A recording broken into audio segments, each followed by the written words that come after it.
ജനാധിപത്യം ജനകീയ കോടതി. ജനകീയ കോടതിയുടെ മറ്റൊരു അധ്യായത്തിലേക്ക് എല്ലാ മാന്യ പ്രേക്ഷകർക്കും സ്വാഗതം.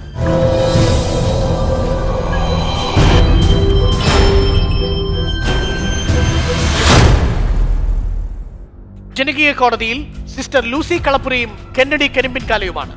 ജനകീയ കോടതി തുടരുന്നു. രണ്ടാം അധ്യായത്തിലേക്ക് സ്വാഗതം. വൈദികരോട് ശാരീരിക അടുപ്പം കാണിക്കുന്ന കന്യാസ്ത്രീകളുടെ സാന്നിധ്യം സഭയിലുണ്ടെന്ന് കരുതുന്നു. രാത്രി 1 മണിക്കും 2 മണിക്കും ഒക്കെ ഫോൺ ചെയ്യുകയും ചാറ്റ് ചെയ്യുകയും ചെയ്യുന്നവരില്ലേ? ഉണ്ട്, നമ്മുടെ തന്നെ സിസ്റ്റേഴ്സ്.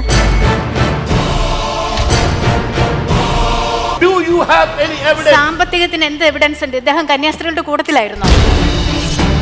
കെന്നഡി സാറിന്റെ ഒരു പെങ്ങള് ഞാൻ ലൈംഗികമായി ചൂഷണം ചെയ്യപ്പെട്ടു എന്ന് വിളിച്ചു പറഞ്ഞാൽ മാത്രമേ ഇദ്ദേഹം നേരിൽ കണ്ടിട്ടില്ലെങ്കിലും ഇദ്ദേഹം മനസ്സിലാക്കുകയുള്ളൂ.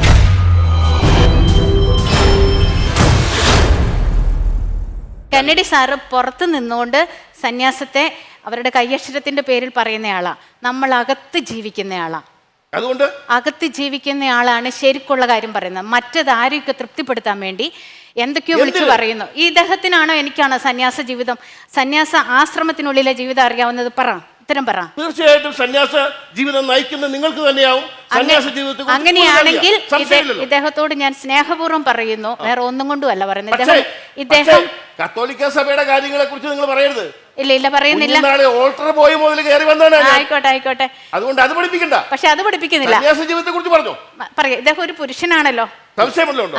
ആ ഒരു പുരുഷനായിരിക്കെ ഒരു സ്ത്രീയെ ലൈംഗിക ചൂഷണം ചെയ്യപ്പെട്ടു എന്ന് പറഞ്ഞിട്ട് പോലും അതിനെ അല്ല എന്ന് ന്യായീകരിക്കുന്ന നിങ്ങളുടെ നാവിനോട്, നിങ്ങളുടെ ചങ്കിനോട് എന്താ പറയണ്ടെന്ന് എനിക്ക് അറിയത്തില്ല. നിങ്ങളോട് പറഞ്ഞ ആ ഗ്രൂപ്പിൽ പെട്ടതൊക്കെ കളവ് പറയുന്നവരാണെന്നും കള്ളസാക്ഷി പറയുന്നവരാണെന്നും കള്ളികളാണെന്നും കത്തോലിക്ക സഭയിലാണല്ലോ എന്ന് ഓർത്തിട്ട് സങ്കടം തോന്നുന്നു. പീഡിപ്പിക്കപ്പെടുന്നവരോട് തെളിവ് കൈ കിട്ടിയിട്ട് നിങ്ങൾ എന്തുകൊണ്ട് വിശ്വസിക്കുന്നില്ല?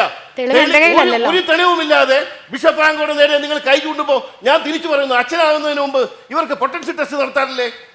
നിങ്ങൾക്ക് അറിയാവുന്ന കാര്യമല്ലേ? അവരുടെ ലൈംഗിക ആ കഴിവ് ഉണ്ടെന്ന് തെളിയിച്ചാൽ മാത്രമേ വൈദിക പട്ടം കൊടുക്കൂ. അതിനെ മറികടക്കാൻ അവർക്ക് കഴിവുണ്ടെന്ന് തെളിഞ്ഞാൽ മാത്രമേ പട്ടം കൊടുക്കൂ. ഞാൻ വിശ്വസിക്കുന്നു. എന്റെ ഒരു സംശയം ചോദിക്കട്ടെ. ബിഷപ്പ് ഫ്രാങ്കോയെ ടെസ്റ്റിന് വിധേയമാക്കിയല്ലോ പോലീസ്. അതെ. വൈദ്യ പരിശോധനയിൽ ബിഷപ്പ് ഫ്രാങ്കോ എന്താ കണ്ടെത്തിയത്? എനിക്കറിയില്ല എന്താന്ന്. ലൈംഗിക ശേഷി ഉണ്ടെന്നോ ഇല്ലെന്നോ? ഉണ്ടെന്നാണെന്ന് കേട്ടോ. ഉണ്ടെന്നാണല്ലോ. അപ്പോൾ ആദ്യവാദം നിൽക്കും. അതായത് ഇന്ത്യൻ പീനൽ കോഡിന്റെ പ്രൊവിഷൻസ് അനുസരിച്ച് ഒരു പെൺകുട്ടി തന്നാൽ മറ്റൊരാൾ തന്നെ ബലാത്കാരത്തിന് ശ്രമിച്ചു അല്ലെങ്കിൽ ബലാത്കാരം നടത്തി എന്ന് പറഞ്ഞാൽ അത് പ്രഥമ ദൃഷ്ടിയ തെളിവായിട്ടെടുക്കാൻ ഇന്ത്യൻ പീനൽ കോഡിൽ വ്യവസ്ഥയുണ്ട്. അല്ല, അതുകൊണ്ടാണല്ലോ ഇവർക്ക് ഈ അറസ്റ്റൊക്കെ വഴങ്ങേണ്ടി വന്നു. നമുക്ക് അറസ്റ്റപ്പെട്ട് പുള്ളി ആ ഇന്ത്യൻ പീനൽ കോഡിന്റെ പ്രൊവിഷനെ ശ്രീ കെന്നഡി കരിമ്പിൻകാല അംഗീകരിക്കുന്നുണ്ടോ? തീർച്ചയായിട്ടും അംഗീകരിക്കണമല്ലോ. അത് അംഗീകരിക്കുന്ന ഇന്ത്യൻ പൗരനായി താങ്കൾ അംഗീകരിക്കുന്ന അതേപോലെ അംഗീകരിക്കാനുള്ള അവകാശം സിസ്റ്റർ ലൂസിക്കുമില്ലേ? അല്ല, അവരുടെ ചോദ്യത്തിനകത്ത് വ്യത്യാസമുണ്ട്. കാരണം അവർ സഭയെയും ചോദ്യം ചെയ്ത് അവരിപ്പോഴും പറയുന്നത് എന്റെ കോൺഗ്രിഗേഷൻ 7000 ചില്ലാനും പേര് എന്തുകൊണ്ട് വഞ്ചി സ്കോറിൽ നിരങ്ങാൻ പോയില്ലെന്നുള്ളതാ. അവര് യഥാർത്ഥത്തിലുള്ള ക്രിസ്തു അനുയായികളും യഥാർത്ഥത്തിലുള്ള കോൺഗ്രിഗേഷന്റെ കോൺസ്റ്റിറ്റ്യൂഷൻ ഫോളോ ചെയ്യുന്നവരുമാണ്.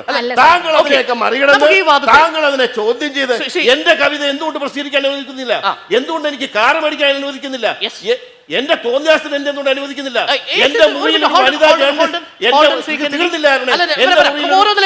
മുറിയിൽ ഒരു വനിതാ ജേർണലിസ്റ്റിനെ ഞാൻ താമസിപ്പിച്ചു. നിങ്ങൾക്ക് എന്ത് ചെയ്താം? നാളെ ഇന്ന് വനിത, നാളെ നിങ്ങൾക്ക് എന്ത് ചെയ്താം? നാളെയും വനിത. പുരുഷനായാൽ അത് അങ്ങയുടെ തീരുമാനം അല്ല. എന്തുകൊണ്ട് കോൺഗ്രിഗേഷൻ ചോദ്യം ചെയ്യുന്നു? സ്വാതന്ത്ര്യം. അത് അങ്ങയുടെ ഓവർ റീഡിങ്. എനിക്ക് അതാണ് ഓവർ റീഡിങ്. ഇവരുടെ പോക്കങ്ങോട്ടല്ലേ? എന്റെ സംശയം ചോദിക്കട്ടെ.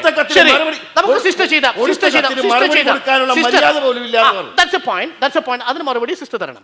പക്ഷെ അപ്പോഴും സിസ്റ്ററിന് നേരെ ആ ചോദ്യത്തിലേക്ക് വരാം. സുപ്പീരിയർ ഉന്നയിച്ച പ്രധാനപ്പെട്ട ആരോപണം, താങ്കൾ തന്നെ പറഞ്ഞ പ്രധാനപ്പെട്ട കുറ്റങ്ങൾ, ആ കുറ്റങ്ങളിൽ ഒന്ന് ഡ്രൈവിംഗ് ലൈസൻസ് എടുക്കാൻ പോവുക എന്നുള്ളതാണ്. ഡ്രൈവിംഗ് ലൈസൻസ് എടുക്കാൻ സഭയിൽ നിന്ന് ഒരാൾ പോകുന്നത് കുറ്റകൃത്യമാണോ? എനിക്ക് തോന്നുന്നില്ല കുറ്റകൃത്യമാണെന്ന്. എനിക്ക് തോന്നുന്നില്ല. അപ്പൊ ആ കാര്യത്തിൽ സിസ്റ്റർ കുറ്റാരോപിതയല്ലേ? ഒരിക്കലും അങ്ങനെ പറയാൻ കഴിയില്ല. പക്ഷേ കാർ വാങ്ങുന്നത് അത്ര വലിയ തെറ്റാണ്. പക്ഷെ എന്താ പറയാ പറഞ്ഞത്, അതിനകത്ത് നമ്മൾ ചില കാര്യങ്ങൾ ഇവർ പറയാത്ത ചില കാര്യങ്ങളുണ്ട്. അതായത് നമ്മൾ കണ്ടിട്ടുണ്ട് ചില കന്യാസ്ത്രീകൾ വലിയ വാഹനങ്ങൾ ഓടിച്ചുകൊണ്ട് പോകുന്നത് ഞാൻ കണ്ടിട്ടുണ്ട്. വലിയ ട്രക്ക് ഓടിക്കുന്ന കന്യാസ്ത്രീകളെ കണ്ടിട്ടുണ്ട്. ചിലപ്പോൾ അതൊക്കെ ആ മഠത്തിലേക്കും ആ കോൺഗ്രിഗേഷനും ആവശ്യമാണെന്ന് തോന്നുമ്പോൾ ആ കോൺഗ്രിഗേഷൻ തന്നെയാണ് അവരോട് ആവശ്യപ്പെടുന്നത്. ഇന്നയാൾ പോയി ഇന്നത് ചെയ്യുക, ഇന്നത് എടുക്കുക എന്നൊക്കെ പറഞ്ഞ കോൺഗ്രിഗേഷൻ്റെ ആവശ്യത്തിന് വേണ്ടി അവർ ചെയ്യുന്നതാണ്. അതുപോലെ തന്നെ ഒരുപാട് കോൺഗ്രിഗേഷൻസ് ഈ കത്തോലിക്ക സഭയിൽ നമ്മൾ മനസ്സിലാക്കേണ്ടതെന്ന് പറഞ്ഞാൽ ഇതുപോലെ എമ്പടി കോൺഗ്രിഗേഷൻസ് അടങ്ങുന്നതാണ്. ഈ ഓരോ സഭകൾക്കും അതിൻ്റെതായിട്ടുള്ള കോൺസ്റ്റിറ്റ്യൂഷൻസ് ഉണ്ട്, എല്ലാം വ്യത്യസ്തമാണ്. ഇവരുടെ കോൺസ്റ്റിറ്റ്യൂഷനിൽ എന്താണ് പറഞ്ഞിരിക്കുന്നത് നമുക്കറിയില്ല. അവരത് മറച്ചു വെക്കുകയാണ്. അവരെ അത് വിലക്കെങ്കിൽ അവരുടെ കോൺസ്റ്റിറ്റ്യൂഷൻ അത് വിലക്കുന്നു. റൂൾസ് ആൻഡ് കോൺസ്റ്റിറ്റ്യൂഷൻ പ്രകാരം വാഹനം വാങ്ങുന്നതിനോ വാഹനം ഡ്രൈവിംഗ് ലൈസൻസ് എടുക്കുന്നതിനോ പ്രത്യേകിച്ച് നിയമങ്ങളുണ്ടോ? FCC തുടങ്ങിയ ഒരു കാലഘട്ടമുണ്ട്. 1888 ഡിസംബർ 14 മുമ്പ്, ഒരു 2-3 വർഷം മുമ്പ്, ഏതാനും 3 കല്യാണം കഴിച്ച ചേച്ചിമാരും അല്ലാതെ 5 കല്യാണം കഴിക്കാത്ത ചെറുപ്പക്കാരും കൂടെ ഒരുമിച്ച് ചേർന്ന് സാമൂഹ്യ പ്രവർത്തനം, അനാഥ കുഞ്ഞുങ്ങളെ നോക്കണം, പിന്നെ പാവപ്പെട്ടവരെ ശുശ്രൂഷിക്കണം, ഈ ഒരു സന്ദേശം കൊണ്ട് ഒരുമിച്ച് ജീവിക്കാൻ തുടങ്ങിയപ്പോൾ അവിടെ ഉണ്ടായിരുന്ന വൈദികരാണ് ഇവരെ ആ ഒരു ഇത്തരത്തിലുള്ള ഒരു രൂപഭാവത്തിലേക്ക്, ഒരു സന്യാസത്തിലേക്കും തീർത്തത്. അന്നുണ്ടായിരുന്ന ആ ചൈതന്യം ഇന്നില്ല. ഇന്ന് കോടിക്കണക്കിന് സ്വത്താണ് ഞങ്ങളുടെ സന്യാസ സഭയ്ക്കുള്ളത്. പിന്നെ 600-ലധികം സ്ഥാപനങ്ങളുണ്ട്, വിദ്യാഭ്യാസ സ്ഥാപനം. അന്നത്തെ ചൈതന്യം ഇന്നും ഞങ്ങൾക്കുണ്ട് എന്ന് പറഞ്ഞുകൊണ്ട് വാദിച്ചുകൊണ്ട് ചില കാര്യങ്ങളിലൊക്കെ ഞങ്ങളുടെ സന്യാസ നിയമം എന്ന് പറയുന്ന യാതൊരു അർത്ഥവുമില്ല. എൻ്റെ തന്നെ മാനന്തവാടി പ്രോവിൻസിൽ തന്നെ 2 വീൽ ഉപയോഗിക്കുന്ന സിസ്റ്റേഴ്സ് ഉണ്ട്, മറ്റ്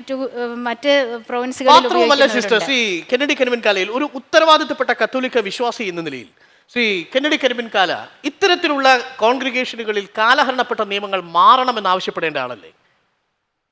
സൈക്കിൾ ഓടിക്കാൻ കഴിയില്ല, സ്കൂട്ടർ ഓടിക്കാൻ, വാഹനം ഓടിക്കാൻ അനുവാദം സിസ്റ്ററിനോടൊപ്പം യോജിക്കുന്നുണ്ട്. നമ്മള് പൂർണ്ണമായും എല്ലാത്തിനെയും നിരാകരിക്കുക എന്നുള്ളതല്ലല്ലോ.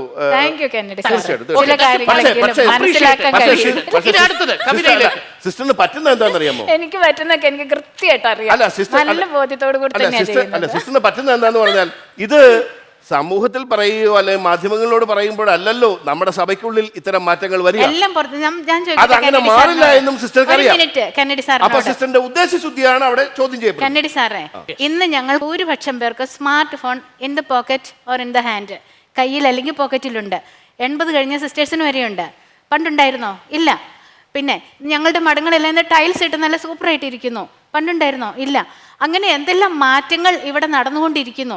അപ്പോൾ എന്തുകൊണ്ട് ആദ്യം മനുഷ്യൻ, പിന്നെയാണ് അതിനോട് ചേർന്നിട്ടാണ് എന്തിനാ നമ്മൾ 3 വ്രതങ്ങൾ പാലിക്കുന്ന? It is only a way, ഒരു മാർഗം മാത്രമാണ്. എവിടെ എത്താൻ? സ്നേഹത്തിൻ്റെ പൂർണ്ണതയിൽ, യേശുക്രിസ്തു പഠിപ്പിച്ച സ്നേഹത്തിൻ്റെ, അല്ലെങ്കിൽ സഭ പഠിപ്പിക്കുന്ന സ്നേഹത്തിൻ്റെ പൂർണ്ണതയിൽ. അവിടെ അപാകതകളുണ്ട്. യേശുക്രിസ്തുവിന് മാത്രമേ പൂർണ്ണതയുള്ളൂ സ്നേഹം പഠിപ്പിക്കുന്നതിൽ. അന്ന് വരെ നിലവിലിരുന്ന പല അനീതികളെയും അന്യായങ്ങളെയും ചോദ്യം ചെയ്ത് അവിടെ വിപ്ലവകരമായ സ്നേഹത്തിൻ്റെ പൂർണ്ണതയിലെത്തി അവസാനത്തുള്ളി രക്തം വരെ ചിന്തിയത് യേശുക്രിസ്തു. ആ യേശുക്രിസ്തു തെറ്റില്ല. ആ സ്നേഹത്തിൻ്റെ പൂർണ്ണതയിൽ എത്താൻ വേണ്ടിയിട്ടാണ് ബ്രഹ്മചര്യം, ദാരിദ്ര്യം, അനുസരണം എന്നീ 3 വ്രതങ്ങൾ ഒരു മാർഗമായി, ഒരു സുവിശേഷ പുണ്യമായി സ്വീകരിക്കുന്നു. അത് ഉണ്ടേ എന്ന് പറഞ്ഞുകൊണ്ടും അതിന് 3 ലംഘിച്ചുകൊണ്ട് സുഖമായിട്ട് പൊതുപ്പിട്ട് മൂടി ഉറങ്ങിക്കിടക്കുന്ന എത്രയോ പല കോൺഗ്രിഗേഷനിലുള്ള സിസ്റ്റേഴ്സ് ഉണ്ട്, വൈദികരുണ്ട്. എനിക്ക് അറിയാത്തതുകൊണ്ട് ഒരു ചോദ്യം ചോദിക്കട്ടെ. അതായത് ഇത് സ്ത്രീകൾക്ക് മാത്രമേ ഈ ബ്രഹ്മചര്യം, ദാരിദ്ര്യം, അനുസരണം എന്നീ 3 നിയമങ്ങളുള്ളൂ, അതോ പുരോഹിതന്മാർക്കും ഇത് ബാധകമാണ്? തീർച്ചയായിട്ടും ബ്രഹ്മചര്യം എന്ന് പറയുന്നത് സെലിബസി എന്ന് പറഞ്ഞുകൊണ്ട് നമ്മളത് എല്ലാ കത്തോലിക്ക പുരോഹിതര് മറ്റു വിഭാഗങ്ങളിൽപ്പെട്ട കുറച്ച് പേര് വിവാഹം കഴിക്കുന്നുണ്ട്. അവർക്ക് ബ്രഹ്മചര്യം ദാരിദ്ര്യം അവർ കോടികളുടെ സ്വത്തിന്റെ ഉടമയായിട്ടിരിക്കാനാണെങ്കിൽ എന്തിനാ അവരെ? ഇവർക്ക് നിലവിൽ അങ്ങനെ ഒരു പ്രിൻസിപ്പിൾ ഉണ്ടോ? സന്യാസ പുരോഹിതന്മാർക്കാണ് സന്യാസം. ഇപ്പോൾ CMI, CST അങ്ങനെയൊക്കെയുള്ള മറ്റു സന്യാസം ഒരുമിച്ച് ജീവിക്കുന്ന പുരോഹിതരുണ്ട് കോൺഗ്രിഗേഷനായിട്ട്. അവരാണിത് വൗവായിട്ട് എടുക്കുന്നത്. അല്ലാത്തവര് നിർബന്ധമായിട്ട് യേശുക്രിസ്തുവിന്റെ മാതൃകയാണ് ഇടവകക്കാർക്ക് കൊടുക്കേണ്ടതെങ്കിൽ നാട്ടുരാജ്യത്തിന്റെ സ്വത്തും അധികാരവുമുള്ള ജലന്ധർ ബിഷപ്പ് ഫ്രാങ്കോ ദാരിദ്ര്യത്തിന്റെ പാതയിൽ ജീവിച്ചു വന്ന പുരോഹിതനാണെന്ന് പറഞ്ഞാൽ വിശ്വസിക്കുമോ ജനങ്ങൾ? അങ്ങനെയാണ് ചരിത്രം. പക്ഷെ ചിത്രം അങ്ങനല്ല. അല്ല, അത് സ്വാഭാവികമായിട്ടും അവിടെ എന്താ പറയുക, ഒരുപാട് സ്കൂളുകൾ ഞാൻ മനസ്സിലാക്കുന്നിടത്തോളം മറ്റൊരുപാട് സ്ഥാപനങ്ങളൊക്കെ നടത്തുന്നുണ്ട്. ഓക്കെ, അത് ബിഷപ്പിൻ്റെതായിട്ടുള്ള ഒരു മറുപടി.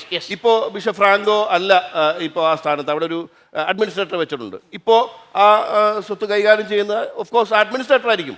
അതുകൊണ്ട് നമ്മൾ ആ ഒരു വ്യക്തിയുടെ അത് കാണണ്ട. അതാണ് സഭയുടെ പ്രത്യേകത. അവിടെയാണ് സിസ്റ്റർ ലൂസിക്ക് തെറ്റുപറ്റുന്നത്. സിസ്റ്റർ ലൂസിക്ക് എവിടെയോ തെറ്റുപറ്റിയത്. ഇത് ഞാൻ ജോലി ചെയ്യുന്ന പണം എൻ്റെയാണ്, ഈ കാർ വാങ്ങാൻ എനിക്ക് കഴിയും. അങ്ങനെ ഈ സഭയിലെ 7000 ചില്ലാനും പേരും തീരുമാനിച്ചാൽ, അതാണ് ഞാൻ ചോദിക്കുന്നത്. ഒന്ന് കംപ്ലീറ്റ് ചെയ്തോട്ടെ. നിത്യരോഗികളായ എംബ്രി കന്യാസ്ത്രീകളുണ്ട്. മരണാസന്നരായ കന്യാസ്ത്രീകൾ ഇതിനകത്ത് കിടപ്പുണ്ട്. അവരെ ആര് ചികിത്സിക്കുമെന്ന് കരുതി? അതെന്റെ ജോലിയല്ലല്ലോ. ഞാൻ 4 പഞ്ചാര വർത്താനം പറഞ്ഞാൽ ജനങ്ങളുടെ മുന്നിൽ അങ്ങ് മിടിക്കുകയാകുമല്ലോ എന്ന് ധരിച്ചാൽ ചുരിദാറിട്ട് ഒരു പോസ്റ്റ് വിട്ട് സ്വാതന്ത്ര്യം ഘോഷിക്കാമെന്ന് കരുതുന്നു. നാളെ നിങ്ങൾക്ക് തോന്നുന്നു ജീൻസ് ഇടണം, ലേറ്റസ്റ്റ് ആയിട്ട് കുറച്ചുകൂടെ ടൈറ്റ്സ് ഇടണം എന്ന് തോന്നിയാൽ സഭയ്ക്ക് അംഗീകരിക്കാൻ ബുദ്ധിമുട്ടായിരിക്കും. തലയിലിരിക്കുന്ന വെയിൽ ഒരു താഴോട്ട് വെച്ചിട്ട് നിങ്ങൾക്ക് ഇഷ്ടമുള്ള ഡ്രസ്സ് ധരിച്ചോളൂ. വ്യക്തിപരമായ സ്വാതന്ത്ര്യത്തിൽ ആര് തടയും? അത് പറയാൻ ഇദ്ദേഹത്തിന് അധികാരമില്ല. മാത്രമല്ല ഞാനൊരു വിശ്വാസി എന്നുള്ള നിലയിൽ എന്ത് വിശ്വാസം ഇയാളുടെ വിശ്വാസം വേണ്ട. മറുപടി പറയാം. അല്ല, എന്റെ സംശയം ശ്രീ കെന്നഡി കരിമ്പിങ്കാല, അങ്ങൊരു വിശ്വാസിയാണെങ്കിൽ ഈ കന്യാസ്ത്രീകൾ ഈ തിരുവേഷം ഇട്ട് നിൽക്കുമ്പോൾ മാത്രമാണോ ആ വിശ്വാസം ഉണ്ടാവുക? അതായത് മറ്റൊരു അർത്ഥത്തിൽ ചോദിച്ചാൽ, ഒരു ജീൻസ് ഇട്ട് നിൽക്കുന്ന ഈ സിസ്റ്റർ ലൂസിയെ കാണുമ്പോൾ നിങ്ങളുടെ വിശ്വാസം നഷ്ടപ്പെടും. നമുക്ക് ചില കാര്യങ്ങൾ ഈ കത്തോലിക്ക സഭയിൽ പ്രത്യേകിച്ച് ഇപ്പോ പത്രോസിന്റെ സ്ഥാനത്തിരിക്കുന്ന ഞങ്ങളുടെ ദൈവത്തിന്റെ പ്രതിപുരുഷൻ എന്ന് പറയുന്നത് ഫ്രാൻസിസ് പാപ്പയാണ്. അദ്ദേഹത്തിന് എപ്പോഴെങ്കിലും ഈ പറഞ്ഞ കണക്ക് എന്നാൽ ജീൻസ് ഇട്ടെന്നാൽ ഒന്ന് സിഗരറ്റും വലിച്ചെന്നാൽ പബ്ലിക്കായിട്ട് നടന്നേക്കാം എന്ന് അദ്ദേഹം ചിന്തിക്കുന്നുണ്ടോ? അങ്ങനെ നടക്കുന്നുണ്ടോ? ഓരോന്നിനും വലിയ തെറ്റ് ചെയ്യുന്നു. എന്താ വസ്ത്രം മാന്യമായ വസ്ത്രം, വലിയ മാല താഴെ വരെയുള്ളത്, വലിയ കിരീടം എല്ലാം ഇട്ടുകൊണ്ട് എത്ര സുന്ദരമായിട്ട് തെറ്റ് ചെയ്തിരിക്കുന്നു. ഇത് വസ്ത്രത്തെ പിടിക്കാൻ നാണമില്ലല്ലോ നിങ്ങൾക്ക്? വസ്ത്രം എന്നുള്ള ഓരോരുത്തരുടെ അവകാശമാണ്. ഏത് വസ്ത്രം ധരിക്കണം. ഇത് തിരുവസ്ത്രമല്ല, മനസ്സിലാക്കുക. ഇത് തിരുവസ്ത്രമല്ല, ഇതൊരു യൂണിഫോം വസ്ത്രമാണ്. ഇത് തയ്ച്ചെടുക്കുന്നത് ഞങ്ങളാണ്. ഇതിന് തിരുവസ്ത്രം എന്നുള്ള പേരല്ല. ഇതൊരു പ്രത്യേകമായ ഒരു വസ്ത്രം ധരിക്കുന്നു. ഇതേ വസ്ത്രം ധരിക്കുന്ന ഇതേ വസ്ത്രത്തിൻ്റെ സ്ഥാനമാണ് ഞാനിപ്പോൾ ഈ വെയിൽ മാറ്റി ഇത് മാറ്റി ഇവിടെ ഞാൻ ഇന്നലെ രാത്രിക്ക് ഞാൻ ചുരിദാറിട്ടാണ് വന്നത്.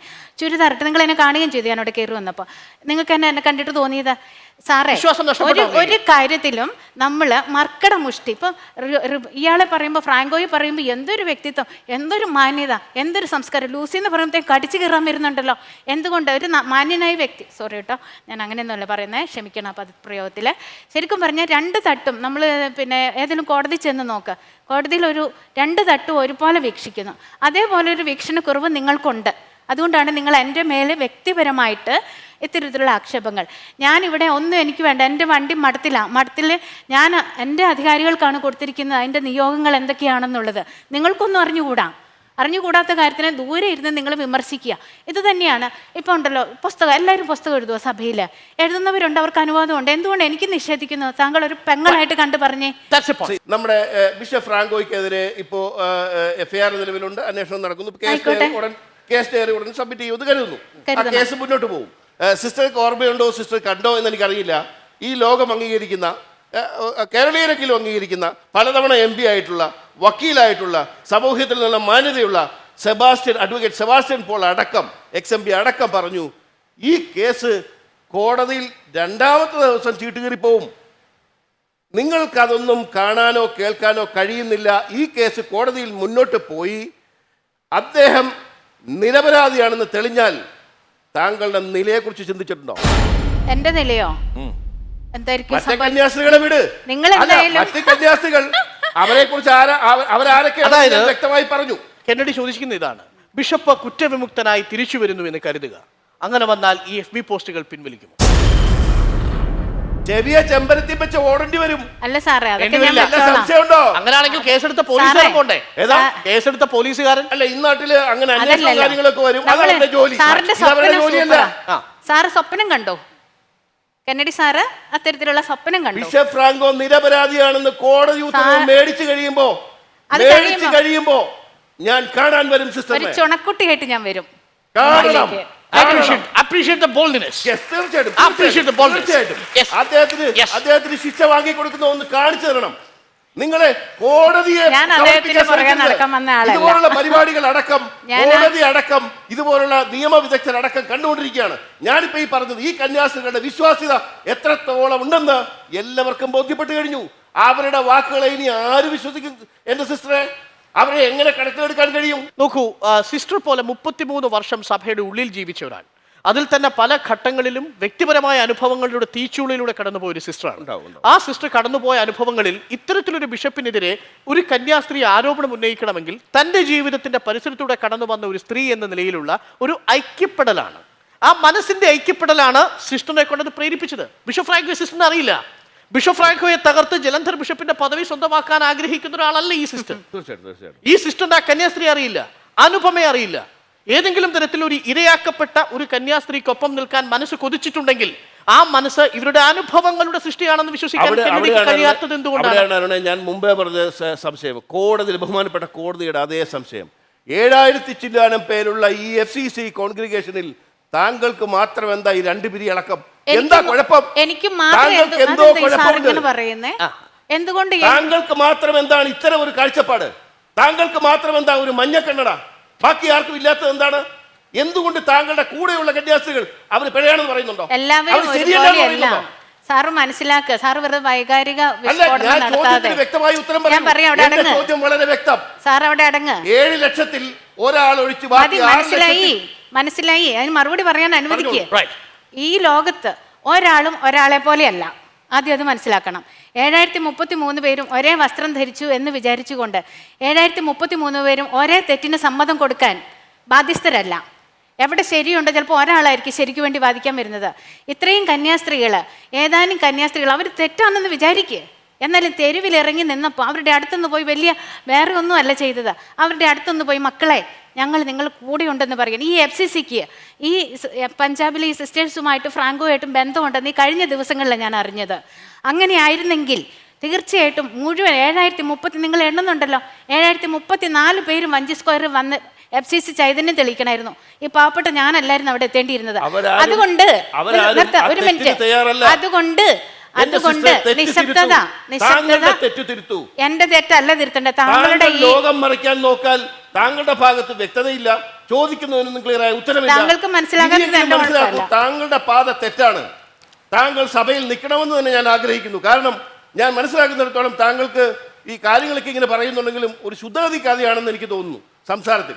താങ്കൾ സഭയിൽ ഉണ്ടാവണമെന്ന് ആഗ്രഹിക്കുന്നത്. ആ കത്തിന് മറുപടി കൊടുക്കൂ, മാപ്പ് ചോദിക്കൂ, സഭയോട് ചേർന്ന് മാപ്പ് ചോദിക്കുമ്പോ എന്റെ പ്രധാനപ്പെട്ട കെന്നഡി കരിമ്പിൻകാലയിൽ മാപ്പ് ചോദിക്കേണ്ടത് എന്തിനാ? Driving licence എടുത്തതിനോ? മാപ്പ് ചോദിക്കുന്നത് എന്തിനാ? ഒരു ആൾട്ടോ കാർ വാങ്ങിയതിനോ? മാപ്പ് ചോദിക്കുന്നത് എന്തിനാ? ഒരു നിലാവിനെ പ്രണയിച്ചത്? മാപ്പ് ചോദിക്കുന്നത് എന്തിനാ? ഒരു കവിത എഴുതിയതിന്? നമ്മൾ ജീവിക്കുന്ന 2019 ഈ 21ാം നൂറ്റാണ്ടിൽ ജീവിക്കുന്ന ഈ കാലത്ത് FB പോസ്റ്റ് ഇട്ടതിന് മാപ്പ് ചോദിക്കേണ്ടി വരുന്ന ഒരു കന്യാസ്ത്രീയുടെ അവസ്ഥയായിട്ട് വന്ന പോസ്റ്റിന് താഴോട്ടെ എന്റെ മുത്തേ നിന്റെ സഭ തേച്ചാലും ഞാൻ തേക്കൂലടി ചങ്കെ എന്നൊക്കെ താഴോട്ട് എഴുതിയിട്ടുണ്ട്. ഞങ്ങൾക്ക് അഭിമാനം തോന്നും, ആ കന്യാസ്ത്രീയെ പറ്റി അഭിമാനം തോന്നും. നോക്കൂ ശ്രീ കെന്നഡി കരിമ്പിൻ, കന്യാസ്ത്രീയാണെന്ന് പറയാൻ നോക്കൂ. ഒരു മിനിറ്റ് പറയാം. ശ്രീ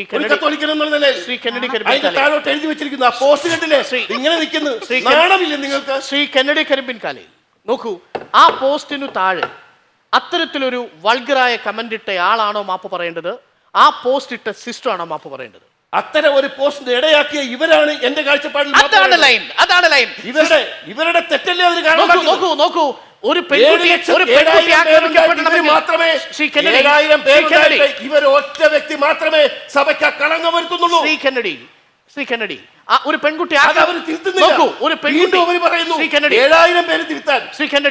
പെൺകുട്ടി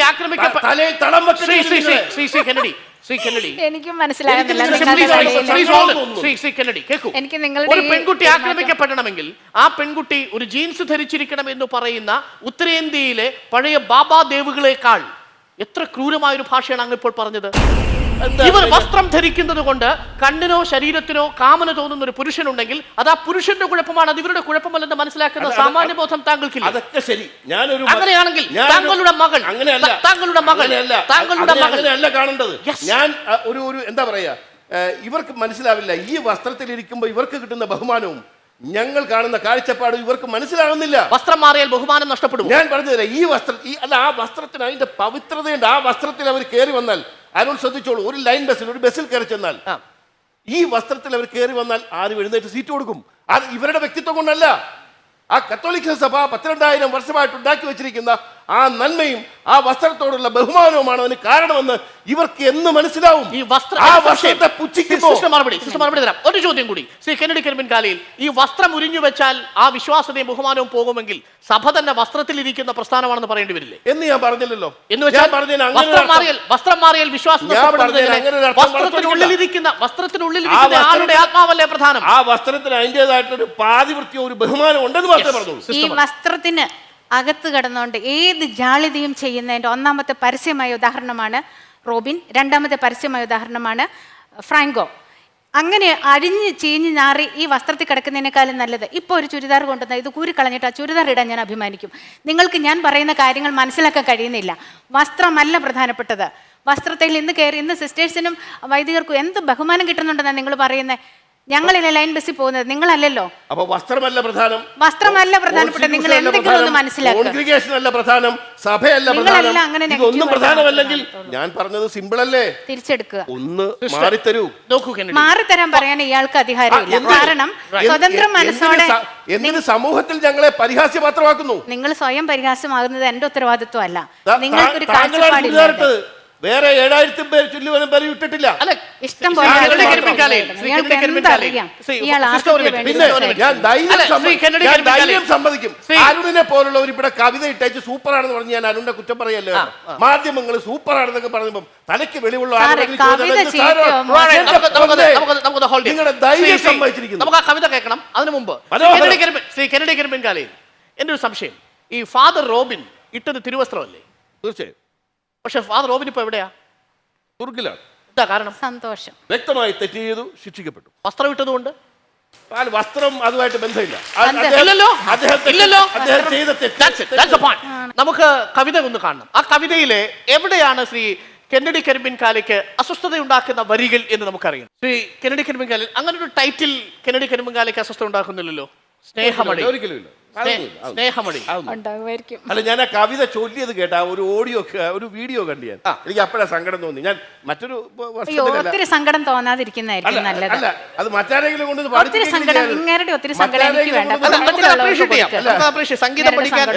സംഗീതം പഠിക്കാൻ അനുവദിക്കാത്ത ഒരു കാലഘട്ടത്തിലൂടെ കടന്നു വന്നു എന്ന് നമുക്ക് കരുതുകയും ചെയ്യാം. അരുണ് പറഞ്ഞു കൊടുത്താൽ ശരി. അതിന് പകരം അരുണ് പറയുന്നത് നല്ല തകർപ്പനായിരുന്നല്ലോ, വെടിച്ചില്ലേ ദേ കണ്ടോ എന്നൊക്കെ പറഞ്ഞാൽ അവർ വിചാരിക്കുന്നത് സൂപ്പറാണ്. അങ്ങനെയൊന്നും വിചാരിക്കുന്ന മനുഷ്യ. ആഴങ്ങളിലെ നീർത്തുള്ളിയിൽ ഇന്നലെ ഞാൻ കാതുകൾ കേട്ടത്, ഇന്നൻ കണ്ണുകൾ കണ്ടിടുന്നു, എത്രയെത്ര ജലാശയങ്ങൾ മറച്ചു വെക്കുന്നു സമ്പന്നർ നാം. ഈ കെന്നഡി കരിമ്പിൻകാല 2 ദിവസം ഞാൻ തരാം, ഒരു മുറിയും. ഇങ്ങനെ വരി എഴുതാൻ പറ്റും? ഞാൻ കഴിഞ്ഞ ദിവസം ഇവരെ കളിയാക്കിക്കൊണ്ട് എഴുതിയതാണ്. അതായത് എന്താണ്, ഉറും പുണ്യപ്പം തിന്നു ഉണ്ണിയങ്ങൾ കുനിഞ്ഞു നിന്നു എന്നൊക്കെ പറഞ്ഞ് ഞാനും എഴുതിയായിരുന്നു. അതിൽ നിന്ന് പ്രചോദനം ഉൾക്കൊണ്ടുകൂട്ട് ഞാനും എഴുതിയായിരുന്നു. ഞാൻ മറ്റൊന്നും പറഞ്ഞു, കവിത എഴുതുന്നതിനോ ഒന്നും കുഴപ്പമില്ല. ഞാൻ മറ്റേ ഈ വീഡിയോ ഇറക്കിയതിനകത്ത് വേറെ നിങ്ങൾ പറയുന്ന കുഴപ്പം ശരിയും കേട്ടിട്ട് നിങ്ങൾക്ക് വേണം പറയാം. താങ്കൾ ഒരു കോമാളിയായി മാറരുത്, ഒരു പരിഹാസപാത്രമായി മാറരുത്.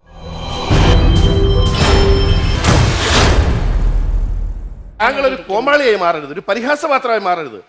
ഞങ്ങളുടെ കന്യാസ്ത്രീയാണ്. താങ്കൾ ഞങ്ങളുടെ ഞങ്ങളുടെ കന്യാസ്ത്രീ സമൂഹത്തിൽ കോമാളിയാകുന്നത്. കവിത എഴുതുന്ന കന്യാസ്ത്രീ എങ്ങനെയാ കോമാളിയാവുന്നത്?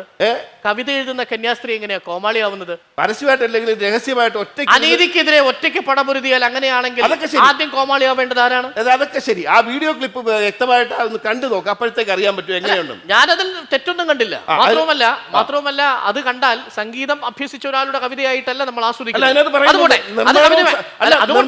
അല്ലല്ല, നിർമ്മാണവും സംഗീതവും ഒക്കെ പ്രൊഫഷണലായിട്ട് ചെയ്ത ശേഷമാണ് അവതരിപ്പിച്ചത്. അതെ. അപ്പൊ അത് കണ്ടപ്പോൾ ഞാൻ എന്റെ വ്യക്തിപരമായ ഞാൻ മറച്ചു വെക്കാതെ പറഞ്ഞു എന്ന് മാത്രം. മറ്റു പലരോടും നിങ്ങളോട് നിങ്ങളുടെ സംസാരം മൊത്തം ഒരു നാടകമാണ്. ഇവിടെ നാടകം കളിക്കാൻ വന്നതല്ല. നിങ്ങളുടെ സംസാരം ഞാൻ പല പ്രാവശ്യം ശ്രദ്ധിച്ചിട്ടുണ്ട്. ഒരു ഡ്രാമയാ, ഒരു ഡ്രാമ. നിങ്ങൾക്ക് ശരിയായ സ്റ്റാൻഡ് ഇല്ലേ? ഇല്ല. ഞാൻ ചോദിച്ച ഏതെങ്കിലും ഒരു കാര്യത്തിന് വ്യക്തമായ ഉത്തരം തന്നോ? ശരി, ആരോട് ചോദിച്ചതിന് എന്തെങ്കിലും വ്യക്തമായ ഉത്തരം കോടതി ചോദിച്ചിട്ട് ഉത്തരം ഈ സമൂഹത്തിൽ. പക്ഷേ എന്റെ ചോദ്യങ്ങൾക്ക് അങ്ങ് ഉത്തരം തരുന്നില്ല. ശ്രീ കെന്നഡി നോക്കൂ, ഒരു എത്തിനോട്ടത്തിനും ഇടയാകും. ആത്മാവുള്ള സൗഹൃദവും വിസ്മയ സൗഹൃദങ്ങളുടെ അരുവികളും സൗഹൃദ കൂട്ടായ്മകളെ ഒരുപടി കൂടി സൗരഭ്യമുള്ളതാക്കും. 7 നിറങ്ങളും ചാലിച്ചെടുത്ത മഴവില്ല് പോലെ വിരിഞ്ഞു നിൽക്കും ജീവിതം. ദൈവത്തിന്റെ ദാനമാണ്. മനുഷ്യനും അവനിലെ പുഞ്ചിരിയാണ് മതമെന്നും പറയുമ്പോൾ മതവർണ്ണ വർഗ വ്യത്യാസങ്ങൾ മഞ്ഞുപോലെ ഉരുകാൻ സഹായിക്കുന്ന സച്ചിന്തകൾ നിങ്ങളെ വാരിപ്പുണരട്ടെ. ഇത് എഴുതിയത് സിസ്റ്റർ ലൂസിയാണ്.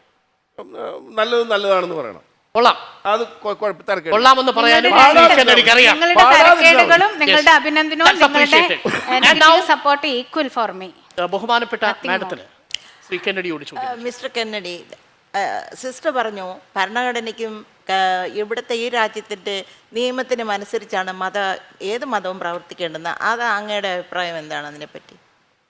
തീർച്ചയായിട്ടും ഈ രാജ്യത്ത് പ്രവർത്തിക്കുമ്പോൾ ഈ രാജ്യത്തെ നിയമവും ഈ രാജ്യത്തെ കോൺസ്റ്റിറ്റ്യൂഷന് വിധേയമായിട്ട് തന്നെ വേണം പ്രവർത്തിക്കാൻ. അതിൽ യാതൊരു സംശയമില്ല. ഞങ്ങളുടെ സഭാ തലവൻ കർദിനാൾ ആലിഞ്ചേരി പിതാവ് അത് വളരെ വ്യക്തമായി പലകുറി പറഞ്ഞിട്ടുണ്ട്. സിസ്റ്ററിന് ഇനി കെന്നഡിയോട് ചോദ്യങ്ങളുണ്ടോ? എനിക്കെന്ത് പ്രത്യേകിച്ച് ചോദിക്കാനാ? എനിക്ക് ഞാൻ ഒന്ന് ഇദ്ദേഹത്തിന്റെ തല്ലിയാ കൊള്ളാവുന്നുണ്ടോ? ഇല്ല അത് എന്നിൽ നിന്ന് പ്രതീക്ഷിക്കുകയേ വേണ്ട. അതുകൊണ്ടാണ് ഞാൻ ആദ്യം തന്നെ പറഞ്ഞത്, നിങ്ങളുടെ സ്റ്റാൻഡ് ഇല്ലാത്ത നിലപാടുകൾക്ക് മുമ്പിൽ ആടിക്കളിക്കുന്ന ഒരാളല്ല ഞാൻ. നിങ്ങൾ കോപിച്ചാൽ കോപിക്കാനും നിങ്ങൾ നന്നായിട്ട് പറഞ്ഞാൽ സന്തോഷിക്കാനും അല്ല ഞാൻ ഇരിക്കുന്നത്. കെന്നഡിയോടും സിസ്റ്ററിനോടും നിങ്ങൾക്ക് ചോദ്യങ്ങൾ ചോദിക്കാനുള്ള സമയം. എനിക്ക് ഇദ്ദേഹത്തോട് ചോദിക്കേണ്ട ഒരു കാര്യമുണ്ട്. ഈ ആരാൻ്റെ അമ്മയ്ക്ക് ഭ്രാന്ത് വന്നാൽ കാണാൻ നല്ല ചേലായിരിക്കും. അത് സ്വന്തം അമ്മയ്ക്കാകുമ്പോഴേ അതിൻ്റെ ബുദ്ധിമുട്ട് വരത്തുള്ളൂ. ഇവിടെ പീഡിപ്പിക്കപ്പെട്ട ഒരു കന്യാസ്ത്രീ വളരെ വ്യക്തമായി തന്നെ തെളിവുകളുടെ അടിസ്ഥാനത്തിൽ കാര്യങ്ങൾ നിർത്തി കഴിഞ്ഞാൽ വീണ്ടും ചില തെളിവുകൾ ആവശ്യപ്പെടുന്ന ചില ജനപ്രതിനിധികളും ഇതുപോലുള്ള വിഷവത്തുക്കളുമാണ് ഈ സഭയെ ഇല്ലാതാക്കുന്നത്. സത്യത്തിൽ സിസ്റ്റർ നീതിയുടെ പക്ഷമാണ്. കാരണം ഇനി ഈ തെറ്റുകൾ സഭയിൽ ഉണ്ടാകരുതെന്ന് വാദിക്കുന്ന ഭാഗത്താണ് സിസ്റ്റർ ഇപ്പോഴുള്ള നിലപാട്. PC ജോർജിനെയും ഈ കെനഡിമാരെയും ആണ് ചാട്ടവാർ കൊണ്ട് അടിച്ച് ഈ സഭയ്ക്ക് ആദ്യമേ വെളിയിലാക്കേണ്ടത്. എന്നാൽ മാത്രമേ ഒരു ശുദ്ധികലാശം നടത്തിക്കൊണ്ട് ചോദ്യങ്ങളാണ് വേണ്ടത്. മറുപടി വേണം. ഞാൻ വ്യക്തമായി പറയാം. ഇപ്പൊ അദ്ദേഹം പറഞ്ഞത് ആരാന്റെ അമ്മയ്ക്ക് ഭ്രാന്ത് പിടിച്ചാൽ കാണാൻ നല്ല ചേലാണ്. താങ്കൾ അത് ആദ്യം മനസ്സിലാക്കണം. ഞാൻ സിസ്റ്റർ ലൂസിയോട് പറഞ്ഞത് എന്താ, എഴുതിയ കവിത കൊള്ളാം, പാടരുത്. ആരാന്റെ അമ്മയല്ല ആയിരിക്കുന്നത്, നിങ്ങൾക്ക് ആരാന്റെ അമ്മയായിരിക്കും. അതെ, അല്ല, ഞാൻ സിസ്റ്റർ ലൂസിയെ കൈകൂട്ടി തന്നെ പറയുന്നു, താങ്കൾ ആരാന്റെ അമ്മയല്ല. എനിക്ക് എന്റെ സഭയിലെ ഞാൻ ബഹുമാനിക്കുന്ന എന്റെ സഭയിലെ സന്യാസിനിയാണ്, കന്യാസ്ത്രീയാണ്. പറയട്ടെ. ഇനി ഞാൻ പറഞ്ഞു സിസ്റ്റർ ലൂസിയെ എന്തുകൊണ്ട് ഞാൻ അങ്ങനെ പറഞ്ഞു പറഞ്ഞാൽ, ഞാൻ എന്ത് പറഞ്ഞു, അരുൺ നല്ല ഒരു കവിത നല്ല കേൾക്കാനും കൊള്ളാം, അത് വരികൾ കൊള്ളാം, പക്ഷെ പാടിയത് മോശമായി എന്നുള്ളത് എൻ്റെ കന്യാസ്ത്രീ സമൂഹത്തിൽ കോമാളിയാകുന്നത് എനിക്ക് ഇഷ്ടപ്പെടില്ല. ഞാൻ അതുകൊണ്ടാണ് പറഞ്ഞ പാടല്ലേ, എഴുതിക്കോ, കുഴപ്പമില്ല. അതുപോലെ അല്ല, പാടിക്കോ. സഭയിൽ നിന്ന് വിട്ടുപോകല്ലേ, എങ്ങനെയെങ്കിലും മാപ്പോ എന്തെങ്കിലും പറഞ്ഞ് സഭയിൽ തുടരുന്ന കാര്യം. 33 വർഷം സഭയിൽ ജീവിച്ച് സഭയ്ക്ക് വേണ്ടി ജീവിതം സമർപ്പിച്ച അവരോട് ഒരു വിശ്വാസിക്ക് തോന്നേണ്ടതായിട്ടുള്ള ഒരു സ്നേഹമുണ്ട്. ആ സ്നേഹം വെച്ചാ ഞാൻ പറഞ്ഞത്. എങ്കിൽ എന്റെ ഒരു ചോദ്യം, സിസ്റ്റർ ആത്മാർത്ഥമായ സഭയിൽ നിൽക്കണമെന്ന് സിസ്റ്റർ സഭയിൽ തുടരണമെന്ന് ആഗ്രഹമുണ്ടെങ്കിൽ ഇന്ന് സുപ്പീരിയർ ജനറൽ സിസ്റ്ററിന് കൊടുത്തിരിക്കുന്ന 2 വാണിംഗ് കത്തുകളുണ്ടല്ലോ, ആ 2 വാണിംഗ് കത്തുകളും അനാവശ്യത്തിലാണ് എന്ന് സുപ്പീരിയർ ജനറലിനെ ധരിപ്പിക്കാനുള്ള ശക്തി താങ്കൾക്കുണ്ടോ? എനിക്ക് ഒരിക്കലും തോന്നുന്നില്ല അനാവശ്യത്തിലാണെന്ന്. ഡ്രൈവിംഗ് ലൈസൻസ്, കാറ്, അതിലാവിന്റെ പ്രണയം, ഇതൊക്കെയാണോ കത്തോലിക്ക സഭയുടെ? അവർക്ക് കൊടുത്തിരിക്കുന്ന ആ വാണിംഗ് ലെറ്ററിനകത്ത് മാധ്യമങ്ങൾ പൊലിപ്പിച്ച് കാട്ടുന്ന 2 3 1 മാത്രമാണ് ഇപ്പൊ ആരോട് പറഞ്ഞത്. അപ്പുറമായി ഞാൻ പറയട്ടെ, അത് ഞാൻ പറഞ്ഞല്ലോ, ഓരോ കോൺഗ്രിഗേഷന്റെയും കോൺസ്റ്റിറ്റ്യൂഷനെ ബന്ധപ്പെട്ടിരിക്കുന്നത്. അത് അവർക്ക് നന്നായി അറിയാം. കെന്നഡി നോക്കൂ, അത് അവർക്ക് നല്ല ബോധ്യമുണ്ട്. അതുകൊണ്ടല്ലേ മറുപടി കൊടുക്കാത്തത്. യാഥാർത്ഥ്യത്തിന്റെ അടിസ്ഥാനത്തിൽ വേണ്ടേ സംസാരിക്കാൻ. സഭയ്ക്ക് തെറ്റുണ്ടെങ്കിൽ താങ്കൾക്കും പറയാനുള്ള അധികാരമുണ്ട് സഭയിൽ അംഗം എന്ന നിലയിൽ. അല്ല, അതൊക്കെ അത് ഞാൻ പബ്ലിക്കായിട്ടല്ല അങ്ങനെ അതൊക്കെ ചെയ്യേണ്ടതും മറുപടി. അതെ, ബിഷപ്പ് ഫ്രാങ്കോയുടെ കേസിനകത്ത് ഇദ്ദേഹം പറയുന്നു അദ്ദേഹം തെറ്റ് ചെയ്തു, എന്തൊക്കെ അങ്ങ് സ്ഥാപിച്ചു. സിസ്റ്റർ ലൂസി തന്നെ പറഞ്ഞത്, ഞാൻ ബിഷപ്പ് ഫ്രാങ്കോയെ തെറ്റുകാരനായിട്ട് കാണാൻ കാരണം ആ കന്യാസ്ത്രീ പറയുന്നത് ഞാൻ അങ്ങ് വിശ്വസിച്ചു. അപ്പൊ ആരും ചോദിക്കുന്നുണ്ട്, ആ കന്യാസ്ത്രീ അങ്ങനെ പറഞ്ഞാൽ അങ്ങ് വിശ്വസിക്കുമോ? പിന്നെ എന്തിനാണാവോ ഈ നാട്ടിൽ ഒരു നീതിന്യായ സംവിധാനം? ബിഷപ്പ് കുറ്റക്കാരനാണെന്ന് ഏറ്റവും ഒടുവിൽ കണ്ടെത്തുമെന്ന് കരുതുക, സാധ്യത 10% ഉള്ളൂ എന്ന് താങ്കൾ തന്നെ പറയുന്നു. കണ്ടെത്തുക. ശതമാനം പോലും ഞാൻ പറഞ്ഞിട്ടില്ല. ശരി, ആയിക്കോട്ടെ. ഇല്ല എന്ന് തീർത്ത് പറയും. എന്ന് പറയാൻ കഴിയില്ല. പ്രഥമ ദൃഷ്ട്യാ കേസുണ്ട്. അല്ല, അത് ഞാൻ പറഞ്ഞല്ലോ, നിലവിലുള്ള നിർഭയ കേസിന്റെ ചുവട് പിടിച്ചു വരുന്നത് 164 മൊഴി അങ്ങനെ വന്നാൽ എഫ്ഐആറിലേക്ക് പോകും. അങ്ങനെ വന്നു എന്ന് കരുതിയാൽ മതി. അതെ. അല്ലാതെ അത് സ്ഥാപിക്കാവുന്ന ഒന്നും നിലവിൽ ഇതുവരെ വന്നിട്ടേ ഇല്ല. കാരണം ഇവർ കൊണ്ടുവന്ന തെളിവുകൾ മൊബൈൽ ഫോണ്, മൊബൈൽ ഫോണ്, അതുപോലെ തന്നെ ഓഡിയോ ക്ലിപ്പുകൾ 10 എണ്ണം, അത് ഇതൊക്കെ പറഞ്ഞു ഒന്നും ഇപ്പൊ സബ്മിറ്റ് ചെയ്തിട്ടില്ല. റിമാൻഡ് റിപ്പോർട്ട് പുറത്തു വന്നപ്പോ റോസിറ്റ, ഞാൻ അതിനൊരു പേരിട്ടായിരുന്നല്ലോ, റോസിറ്റ അനുപമയോട് പറയുന്നു എന്നെ ബലാത്സംഗം ചെയ്തായിരുന്നു. അനുപമ ഉടനെ ആൻസിറ്റോട് പറയുന്നു മറ്റേ ബലാത്സംഗം ചെയ്തെന്ന് പറഞ്ഞിട്ടുണ്ടോ. ഈ ഗ്രൂപ്പ് സോങ് പാടി അത് ഒരു വലിയ അർത്ഥത്തിൽ അതാണ് ആ തിരുവസ്ത്രത്തിന്റെ പ്രത്യേകത. ആ വസ്ത്രത്തിൽ നിന്ന് ഈ സമൂഹത്തിനോട് പറഞ്ഞപ്പോ അത് വിശ്വാസത്തിലെടുക്കുന്നു. അത് ഈ വ്യക്തികളുടെ വിശ്വാസമല്ല, ആ സഭയിലുള്ള ജനത്തിന്റെ വിശ്വാസമാണ് അവർ മുതലെടുത്തത്. അപ്പോഴും ശ്രീ കെന്നഡി, ഇന്ത്യൻ ഭരണഘടനയിൽ വിശ്വസിക്കുന്ന, നീതിന്യായ വിശ്വസിക്കുന്ന താങ്കൾ എന്തുകൊണ്ടായിരിക്കാം ഈ ഇരകൾക്കൊപ്പം നിൽക്കാതെ വേട്ടക്കാരനൊപ്പം നിൽക്കുന്നു എന്ന് ഇവർക്ക് പ്രതീതി ഉണ്ടാവുന്ന വിധത്തിൽ സംസാരിച്ചത്? അല്ല, അതാ ഞാൻ പറഞ്ഞത്. അത് ആ വസ്ത്രത്തിൽ നിന്ന് പ്രത്യേകിച്ച് സ്ത്രീകൾ ഇങ്ങനെ പറയുമ്പോൾ പാവം ലൂസി സിസ്റ്റർ തെറ്റിദ്ധരിപ്പിക്കപ്പെട്ടതുപോലെ തന്നെ ഒരുപാട് പേരെ തെറ്റിദ്ധരിപ്പിക്കാൻ അവർക്ക് കഴിഞ്ഞു. ഞാനിപ്പോൾ വിത്ത് തെളിവുകളല്ലേ പറയുന്നത്. നിങ്ങളുടെ മുന്നിൽ വന്ന് പറഞ്ഞവര് ഏതൊക്കെ തരത്തിലുള്ള വ്യക്തികളാണെന്ന് ഞാൻ തെളിയിക്കുകയാണ്. നമുക്ക് മറ്റു ചോദ്യങ്ങളിൽ കൂടെ വളരെ പെട്ടെന്ന് പോകണം. സിസ്റ്റർ നേരത്തെ പറയുകയുണ്ടായി 1985 മുതൽ ഫ്രാൻസിസ്കൻ ക്ലാരിസ്റ്റ് കോൺഗ്രിഗേഷൻ്റെ നിയമാവലി അനുസരിച്ച് വരുന്ന ഒരു വ്യക്തിയാണ്. സിസ്റ്റർ പെട്ടെന്നൊരു ദിവസം ഇങ്ങനെ മാറി പറഞ്ഞപ്പോഴത്തേക്ക് അത് പെട്ടെന്നുണ്ടായതാണോ അതോ മനസ്സിൽ കുറേ നാൾ കൂടി ഇങ്ങനെ കൂട്ടി വെച്ചിരുന്ന ഒരു കാര്യം പെട്ടെന്ന് തീരുമാനം, അതായത് ഇത്രയും വർഷമായി, 33 വർഷമായി സഭയിൽ തുടരുന്നു, വളരെ പെട്ടെന്ന് അതിലെ ചില നിയമങ്ങൾ അനുസരിക്കേണ്ടെന്ന് തീരുമാനിച്ചത് ദീർഘകാലമായിട്ടുള്ള ആലോചനയുടെ ഫലമാണോ? ഇത് പിന്നെ സഭയുടെ നിയമങ്ങളെ വ്യതിചലിച്ചിട്ടുള്ള ചെയ്തതല്ല. അതല്ല, ഇങ്ങനെ സിസ്റ്റർ പ്രതികരിച്ചപ്പോൾ അത് ഞാൻ പറയുന്നത്, ഞാൻ പുസ്തകം ചെയ്തു, എനിക്ക് അനുവാദം തന്നില്ല. അതിനുവേണ്ടി ഞാൻ വർഷങ്ങൾ ചോദിച്ചു, അപേക്ഷ എഴുതി കൊടുത്തു, കാത്തിരുന്നു. എല്ലാവർക്കും അർഹിക്കപ്പെടുന്ന നീതി എനിക്ക് നിഷേധിക്കപ്പെട്ട സാഹചര്യത്തിൽ വളരെ വ്യക്തമായ അറിവോടെ ഈ സാധനം ഞാൻ നേരത്തെ പറഞ്ഞല്ലോ, ആർക്കെങ്കിലുമൊക്കെ ഉപകാരപ്പെടുവാണെങ്കിൽ, കാരണം സഭ ഇഷ്ടം പോലെ, സഭയ്ക്ക് പ്രസ്സുണ്ട്, ഇഷ്ടം പോലെ പുസ്തകങ്ങൾ ചെയ്യുന്നുണ്ട്, ക്രൈസ്തവ സഭ ഇഷ്ടം പോലെ സുവിശേഷവത്കരണം ചെയ്യുന്നുണ്ട്, ഞങ്ങൾ അതിനു വേണ്ടി തിരഞ്ഞെടുക്കപ്പെട്ടവരാണ്. അങ്ങനെയുള്ളൊരു സാഹചര്യത്തിൽ നിഷേധിക്കപ്പെട്ടതിൻ്റെ കാരണം എന്താണെന്ന് മനസ്സിലാക്കാത്തതുകൊണ്ട് വ്യക്തമായ എഴുത്തുകുത്തുകളിലൂടെയും നേരിട്ട സംസാരങ്ങളിലൂടെയും അതിൻ്റെ ഒരു അതിൻ്റെ ഒരു ലീഡർഷിപ്പ് ഞാൻ ഏറ്റെടുക്കേണ്ടി വന്നു. ആ ഒരു ലീഡർഷിപ്പ് എൻ്റെ ഒരു തീരുമാനമായിട്ട് ചെയ്യേണ്ടി വന്നു. അതിനകത്ത് ഞാൻ ഇപ്പോഴും പറയുന്നു, ഞാൻ അനുസരണവ്രതം തെറ്റിച്ചിട്ടില്ല. അനുസരണവ്രതം, എനിക്ക് നീതി നിഷേധിച്ചവരാണ് അനുസരണവ്രതവും ബ്രഹ്മചര്യവ്രതവും ദാരിദ്ര്യവ്രതവും തെറ്റിച്ചത് എന്ന് ഞാൻ പറയും. കാരണം സഭയിൽ എല്ലാ അംഗത്തിനും തുല്യ നീതി കിട്ടണം. സിസ്റ്റർ, അതിനകത്ത് ഈ ബ്രഹ്മചര്യവ്രതം അനുഷ്ഠിച്ചില്ല എന്ന് പറയാൻ നമ്മുടെ കയ്യിൽ തെളിവുകളില്ലല്ലോ. ഒരുപക്ഷെ ലോ ഓഫ് ഒബീഡിയൻസും അതല്ല, ഞാൻ എല്ലാവർക്കും വേണ്ടി പറഞ്ഞതാ. ഞാൻ നേരിട്ടറിയാവുന്ന ബ്രഹ്മചര്യവ്രതം പാലിക്കാത്തവരുണ്ടോ സഭയ്ക്കുള്ളിൽ? അരുൺ സാറേ, ഞാൻ പറയുന്നത്, എനിക്ക് അവകാശപ്പെട്ട നീതി നിഷേധിച്ചപ്പം ഈ 3 വ്രതങ്ങളും ആ നിഷേധിച്ചവർ തെറ്റിച്ചു എന്നാണ് ഞാൻ പറയുന്നത്. അപ്പൊ സിസ്റ്ററിന്റെ മനസ്സിൽ ഇങ്ങനെ കുറെ നാളായിട്ട് നീറിക്കിടന്നതെല്ലാണോ? ഈ നീറിക്കിടന്നിട്ടൊന്നുമില്ല. I am very happy and satisfied life. ഞാൻ ചില വ്യക്തമായ തീരുമാനങ്ങൾ അവരെടുക്കുന്നില്ല, അവർക്ക് കാഴ്ചപ്പാട് കിട്ടുന്നില്ല. അതിൻ്റെ പേര് ഞാൻ ദുഃഖിച്ചൊരു മൂലയിൽ കയറി കിടന്ന് സന്യാസ ജീവിതം തീർക്കേണ്ടവളല്ല എന്ന വ്യക്തമായ ധാരണയുള്ളത് കൊണ്ട് ഞാൻ മുന്നിട്ട് ഒരു ലീഡർഷിപ്പിൽ ചില കാര്യങ്ങൾ ചെയ്യേണ്ടി വന്നു. പക്ഷെ ഞാൻ അന്നും ഇന്നും എന്നും ഒരേപോലെ, ഈ കെന്നഡി സാറോ അല്ലെങ്കിൽ ഏതാനും ചിലർ പറയുന്ന പോലെ തോന്നുന്നുണ്ടോ ഇപ്പം സിസ്റ്ററിന്? പൂർണ്ണ സംതൃപ്തി കാണുമ്പോൾ തീർച്ചയായിട്ടും സിസ്റ്റർ നടത്തുന്ന ഈ ഒറ്റയാൾ സമരം, ആ സമരം നിർത്തിക്കളയരുത്. ആ സമരം നീതിക്ക് വേണ്ടിയുള്ള സമരമാണ്. അത് സഭയെ ശുദ്ധികലാശം ചെയ്യേണ്ട സമരമാണ്. ആ സമരമായി മുന്നോട്ട് പോകണം എന്നാണ് എനിക്ക് അല്ല. ജനങ്ങൾ മുഴുവനും അമ്മയുടെ ഭാഗം ഉണ്ടാകും, ജനങ്ങൾ മുഴുവനും ഉണ്ടാകും, ഒരു സംശയവുമില്ലാത്ത കേസ്. നിങ്ങളുടെ വേദനകൾ കൃത്യമായി മനസ്സിലാക്കുന്നത്. കാരണം പല പാരീഷിലും ഈ ഷോ കഴിഞ്ഞ് തിരിച്ചു പോകുമ്പോ ഈ വസ്ത്രം ഊരാനുള്ള കൽപ്പന മുകളിൽ നിന്ന് വരാതിരിക്കട്ടെ. സാർ, ഈ ചർച്ചയെ നമ്മൾ തുടങ്ങിയപ്പോഴേ സാർ പറയുന്നുണ്ടായിരുന്നു പ്രണയം എന്നൊരു വാക്ക് ഉപയോഗിച്ചു. സാർ, ഞാൻ ചോദിക്കുന്നത്, ഒരു കർത്താവിന്റെ മണവാട്ടിയാകുക എന്ന് പറയുന്നത് കർത്താവിനോടുള്ള പ്രണയം കൊണ്ടാണോ കർത്താവിനെ പേടിച്ചിട്ടാണോ? കർത്താവിനെ പേടിച്ചിട്ടാണ് എനിക്ക് തോന്നുന്നു. ആ ചോദ്യം ഒന്നുകൂടി സ്ട്രൈറ്റ് ആയിട്ട് ലൂസിയോട് ചോദിക്കുന്നത്. അല്ല, സാറാണ് അതിനെ വിമർശിച്ചത്. അല്ലല്ല, ഞാൻ അതിനെ പ്രണയത്തെ അത് വേറെ അർത്ഥത്തിൽ, അത് അല്ല, ആ ഒരു വാക്കിനെ വേറെ തരത്തിലേക്ക് ഇവരെ സംബന്ധിച്ചോളം ഈ നമ്മൾ നിർബന്ധപൂർവം ഈ ഒരു സമൂഹത്തിലേക്ക് പിടിച്ചു കെട്ടിക്കൊണ്ടുവരുന്നതല്ല. ഇവർ ചെല്ലുന്നു, അതിനെക്കുറിച്ച് മനസ്സിലാക്കുന്നു, എനിക്ക് തോന്നുന്നു ഒരു 5-6 വർഷമൊക്കെ കഴിഞ്ഞിട്ടാണ് നിത്യവ്രതം പോലും എടുക്കുന്നത്. അതിനു മുമ്പ് ഇവർക്ക് വേണമെങ്കിൽ നിർത്തി പോവുകയും ചെയ്യാം. ആ ഒരു സമർപ്പിത ജീവിതം എന്ന് പറഞ്ഞത് ഇവരുടെ ഭാഗത്ത് ചില തെറ്റുകൾ ഞാൻ പറയുന്നത് അതാണ്. അതിനകത്ത് പിന്നെ ആ ഒരു വ്യക്തി ഇല്ല, ആ ഒരു വ്യക്തിക്ക് അത്തരം ആഗ്രഹങ്ങളുമില്ല. എല്ലാം ഉപേക്ഷിച്ച് സമർപ്പിച്ച് ദാരിദ്ര്യം അനുഭവിക്കാമെന്ന് എഴുതി കൊടുത്ത വ്യക്തിയാണത്. അതിനുശേഷം അത് തിരുത്തണം, ഇത് തിരുത്തണം, എനിക്ക് അങ്ങനെ പോകണം ഇങ്ങനെ പോകണമെന്ന് പറയുന്നിടത്താണ് തെറ്റ്. പ്രണയം, കർത്താവിനെ മണവാട്ടി എന്ന് പറയുന്നത് അതൊരു വിവക്ഷയാണ്.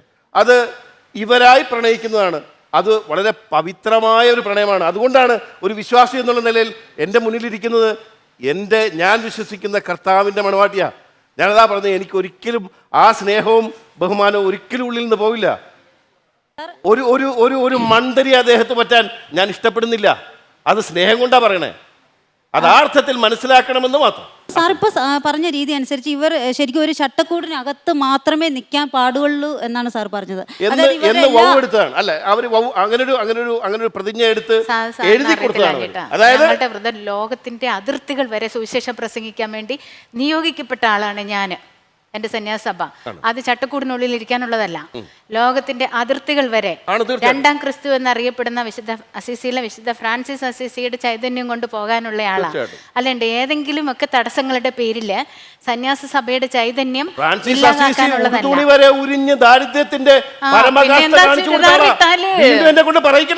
പിന്നെന്താ ചുരിദാറിട്ടാല്.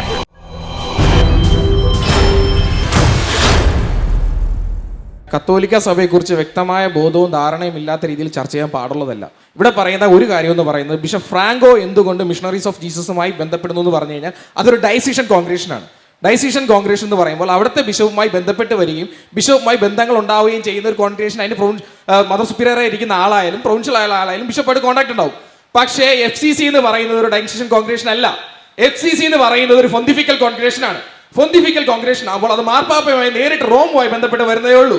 അവിടെ സിസ്റ്റർ ലൂസിക്ക് ഒരു പ്രശ്നം ഉണ്ടായി കഴിഞ്ഞു കഴിഞ്ഞാൽ ഒരു ബിഷപ്പിന് ഇടപെടാൻ സാധിക്കത്തില്ല. അവിടെ ഇടപെടുന്നത് പറയുന്നത് അവരുടെ മദർ ജനറാളും അവരുടെ പ്രൊവിൻഷ്യലുമാണ്. അവരുടെ മദർ ജനറാളും അവരുടെ പ്രൊവിൻഷ്യലും തിരഞ്ഞെടുക്കപ്പെടുന്നത് അവരുടെ നിയമസംഹിതയിൽ എഴുതപ്പെട്ട് വെച്ചിരിക്കുന്ന ഇത്ര ടൈംസ്. ഞാൻ സിസ്റ്റേഴ്സുമായി പരിചയമുള്ള ആളാണ്, അച്ഛന്മാരുമായി പരിചയമുള്ള ആളാണ്, ഫാദേഴ്സ് ബിഷപ്സുമായിട്ട് എനിക്ക് നല്ല പരിചയം. ഞാൻ മനസ്സിലാക്കിയ ഒരു കാര്യം എന്ന് പറയുന്നത്, ഒരു സന്യാസ സഭയിൽ എഴുതപ്പെട്ട കോൺസ്റ്റിറ്റ്യൂഷനിൽ പറഞ്ഞിട്ടുണ്ട് ഇത്ര പ്രാവശ്യമേ ഒരു സിസ്റ്ററിന് പ്രൊവിൻഷ്യൽ ആയിട്ടോ ഒരു സിസ്റ്ററിന് മദർ സുപ്പീരിയറായിട്ടോ ഇരിക്കാൻ പാടുള്ളൂ, അതിൽ കൂടുതൽ ഇരിക്കാൻ പറ്റത്തില്ല. അത് ബൈ ദ ലോ ആണ്. ആ കോൺസ്റ്റിറ്റ്യൂഷന്റെ ലോ അനുസരിച്ച് അനുസരണം, ബ്രഹ്മചര്യം, ദാരിദ്ര്യം എന്ന് പറയുന്ന വ്രതങ്ങൾ ഏറ്റെടുത്തുകൊണ്ട് മുന്നോട്ട് പോകാൻ ആ സിസ്റ്റർ എന്താണ് കടപ്പെട്ടവരാണ്. കാരണം ഞാൻ കണ്ടിട്ടുണ്ട്, എനിക്ക് ഏറ്റവും സങ്കടം തോന്നിയ കാര്യം എന്ന് പറഞ്ഞാൽ ഇവിടെ ഇരുന്നുകൊണ്ട് ഈ സിസ്റ്റർ എന്ന പേര് പറഞ്ഞുകൊണ്ട് അച്ഛന്മാരും വൈദികരും സിസ്റ്റർമാരും തമ്മിൽ ശാരീരിക ബന്ധമുണ്ടെന്ന് പറയുന്ന ആ നീചമായ വാക്കിനെ ഞാൻ എതിർക്കുന്നു. കാരണം ഒത്തിരി സങ്കടമുണ്ട്. നിങ്ങൾ ഓർക്കേണ്ട കാര്യം മദർ തെരേസ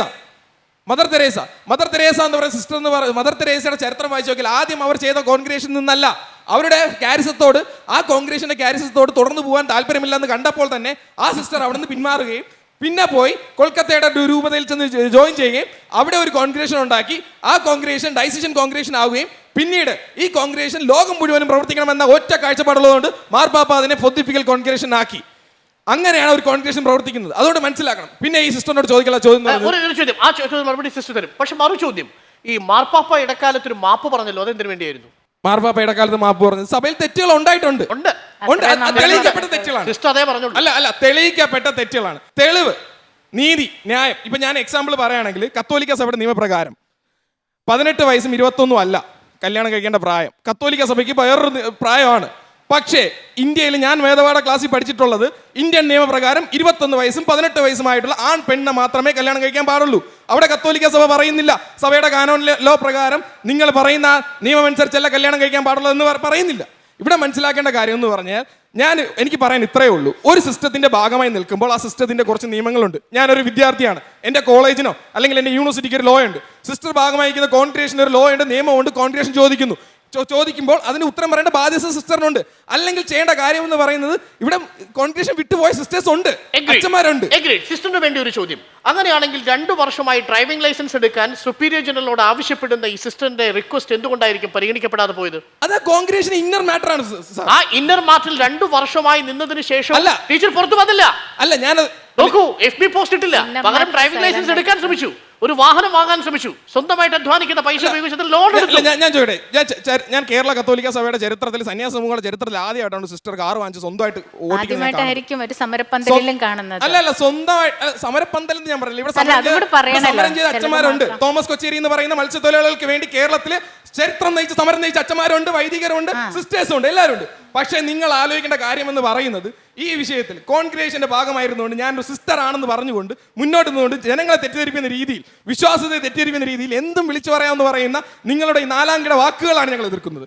ആദ്യം ചെയ്യേണ്ട കാര്യം എന്ന് പറഞ്ഞാൽ, ആദ്യം ഈ സിസ്റ്ററെ ഞാൻ കുറ്റം പറയുന്നില്ല, സിസ്റ്ററിന് നിങ്ങൾ നിൽക്കുന്ന ഇടം ചെളിയാണ്, അശുദ്ധമാണെന്ന് തോന്നുന്നെങ്കിൽ അവിടെ വിട്ട് പോവുക, അവിടെ വിട്ട് മാറി പോവുക.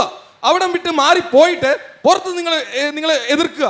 എന്തിനാണ് കേട്ടോ, അവനും പോണം. അല്ല, അത് പൊതിഞ്ഞോണ്ട് സംസാരിക്കരുത്. അല്ല, ഫ്രാങ്കോ മുളക്കൽമാരും പോണം. അല്ല, പോവാൻ അങ്ങനെ പോകുന്നവരുണ്ട്. അങ്ങനെ സിസ്റ്ററും അച്ഛന്മാരുമായിട്ട് എന്താണ് സെമിനാരി പോയി. എനിക്ക് ഫ്രണ്ട്സ് ഉണ്ട് സെമിനാരി. വൈദികരും സിസ്റ്റേഴ്സും തമ്മിൽ ഇയാൾക്കറിയത്തോണ്ടാവില്ല, ഇയാളുടെ മുമ്പിൽ പ്രത്യക്ഷപ്പെടുന്ന ചില സാഹചര്യങ്ങൾ പള്ളിയിലോ സ്കൂളിലോ പൊതുസമൂഹത്തെ വെച്ചിട്ടില്ല ഇത്തരത്തിലുള്ള തെറ്റുകൾ ഒരിക്കലും നിങ്ങൾ കാണുന്ന പൊതുസമൂഹത്തിൽ വെച്ചിട്ടല്ല നടക്കുന്നത്. രഹസ്യമായ സ്ഥലങ്ങളിൽ വെച്ചിട്ട് രഹസ്യമായ ഇച്ഛയോടുകൂടി നടക്കുന്ന ധാരാളം സംഭവങ്ങൾ നിങ്ങൾക്ക് ഞാൻ തെളിവ് സഹിതം വേറൊന്നുമല്ല, നമുക്ക് പരസ്യമായ തെളിവുകൾ തന്നെയുണ്ട്. ഫ്രാങ്കോയും റോബിനും പരസ്യമായി ഇതുപോലെ പരസ്യമല്ലാത്ത ധാരാളം തെറ്റ്. ഞാൻ സഭയെ കുറ്റപ്പെടുത്തുന്നതല്ല മോനെ, ഞാൻ സഭയിൽ FCCയിൽ നിൽക്കുമ്പോൾ തന്നെ പൂർണ്ണമായി സംതൃപ്തിയോടെ ജീവിക്കുന്ന, ഞാൻ ഉടുപ്പിയിൽ പോകണോ എന്ന് വേണ്ട തക്ക സമയത്ത് ഞാൻ പോയിക്കോളും. അനുസരണം എന്ന വ്രതം എന്താണ് സിസ്റ്ററോട് പറഞ്ഞു? അനുസരണ വ്രതം ഈസ് കെയറിംഗ് ഓഫ് അതേഴ്സ്. നീ എന്നെക്കാളും കുറെ ചെറുതാ. അല്ല, സിസ്റ്ററിന് മനസ്സിലാക്കിയ രണ്ട് വ്യക്തിത്വങ്ങൾ ഞാൻ പറഞ്ഞുതരാം. ഒന്ന് ഫ്രാൻസിസ് അസീസി ഇന്നസെന്റ് മാർപ്പാപ്പയെ കാണാൻ വേണ്ടി റോമിൽ ചെന്നപ്പോ ആ മാർപ്പാപ്പ എന്താ ഫ്രാൻസിസോട് പറഞ്ഞത്? നീ പോയി പന്നികളോട് പറയടാന്ന് പറഞ്ഞ് അതേ മാർപ്പാപ്പ തന്നെ പിന്നീട് ഫ്രാൻസിസ് അസീസി സത്യമാണെന്ന് പറഞ്ഞു കണ്ടപ്പോൾ എന്താണ് സഭയുടെ ഇതിലേക്ക് റോമിലോട്ട് തിരിച്ചു വിളിച്ചു. അതേസമയം നിങ്ങൾ ഓർക്കേണ്ട ഒരാളുണ്ട്. ആളെന്ന് പറയുന്നത് ആരാണ്? മാർട്ടിൻ ലൂതർ നിങ്ങൾക്ക് ഓർമ്മയുണ്ടോ? മാർട്ടിൻ ലൂതർ എന്ന് പറയുന്ന വ്യക്തി സഭയെ കുറ്റം പറഞ്ഞുകൊണ്ട് സഭയുടെ പുറത്തേക്ക് പോയി. നിങ്ങൾ ഓർക്കേണ്ട കാര്യം എന്ന് പറഞ്ഞാൽ, നിങ്ങൾ രണ്ട് വള്ളത്തിൽ കാലയോട്ടി എൻ്റെ പൊന്നു സിസ്റ്ററെ മുന്നോട്ട് പോകരുത്. ഒന്നിൽ നിങ്ങൾ സഭയ്ക്കെതിരായിട്ടില്ല, സഭയുടെ ഇതിൽ നിങ്ങൾക്ക് ഇഷ്ടപ്പെടുന്നില്ലെങ്കിൽ, സഭയുടെ ജീവിതം ഇഷ്ടപ്പെടുന്നില്ലെങ്കിൽ, സഭയുടെ ഭാഗത്ത് കിടന്ന് ഉരുണ്ട് കളിച്ച് ഞങ്ങളെയും കൂടി അപമാനം നടത്തുന്ന രീതിയിൽ നിങ്ങൾ മുന്നോട്ട് പോകരുത്. ഒന്നിൽ താല്പര്യം ഉണ്ടെങ്കിൽ കളഞ്ഞിട്ട് അങ്ങ് പോവുക. ഈ സിസ്റ്റർ ലൂസിയോട് ഇത്രമാത്രം തെറ്റ് ചെയ്തെന്ന് പറയാൻ നിങ്ങൾക്ക് എങ്ങനെ തോന്നുന്നു? ഞാൻ പറയട്ടെ, നിങ്ങൾ ആരും സ്വരം ഉയർത്തി കണ്ടില്ലല്ലോ റോബിന് വേണ്ടിയിട്ട് 10 മാസം ഒരു കൊച്ചിനെ ഗർഭിണിയായിട്ട് ഈ തിരുവസ്ത്രവും ഇട്ട് 6 കൂതാശകളും സുന്ദരമായിട്ട് ആ ദേവാലയത്തിൽ പരികർമ്മം ചെയ്ത വന്യവൈദികന് ഇതുവരെ നിങ്ങൾ ആരും ഒരു ചർച്ചയിലോ അല്ലെങ്കിൽ ഒരിടത്തും കണ്ടില്ലല്ലോ. എന്തെങ്കിലും നിങ്ങളുടെ വികാരം അവിടെ നിങ്ങൾ ആ 16 വയസ്സുള്ള കൊച്ചു പെൺകുട്ടിക്ക് വേണ്ടി ബെന്നി പുന്നത്ര, നിന്നെ പോലെയുള്ള ബെന്നി പുന്നത്ര പറഞ്ഞ എന്താണെന്നറിയോ? അവിടെ ആ പെൺകുട്ടിയാണ് ലൈംഗികമായിട്ട് പീഡിപ്പിക്കപ്പെടാൻ വിട്ടുകൊടുത്ത പെൺകുട്ടി. വയറിൽ 10 മാസം ചുമന്നുകൊണ്ട് ഒരു കുഞ്ഞിന് റോബിന്റെ ഇത്രയും വലിയ ആകാരം. മനുഷ്യന് ആ മനുഷ്യനോട് ആ സ്ത്രീയാണ് തെറ്റുകാരി എന്ന് പറഞ്ഞ നിന്നെപ്പോലെയുള്ള സമൂഹത്തില് വാദിക്കാൻ ഞാനല്ല. എന്നെ പോലെ സത്യം വിളിച്ചു പറയുന്നവർ നിന്നെ പോലെ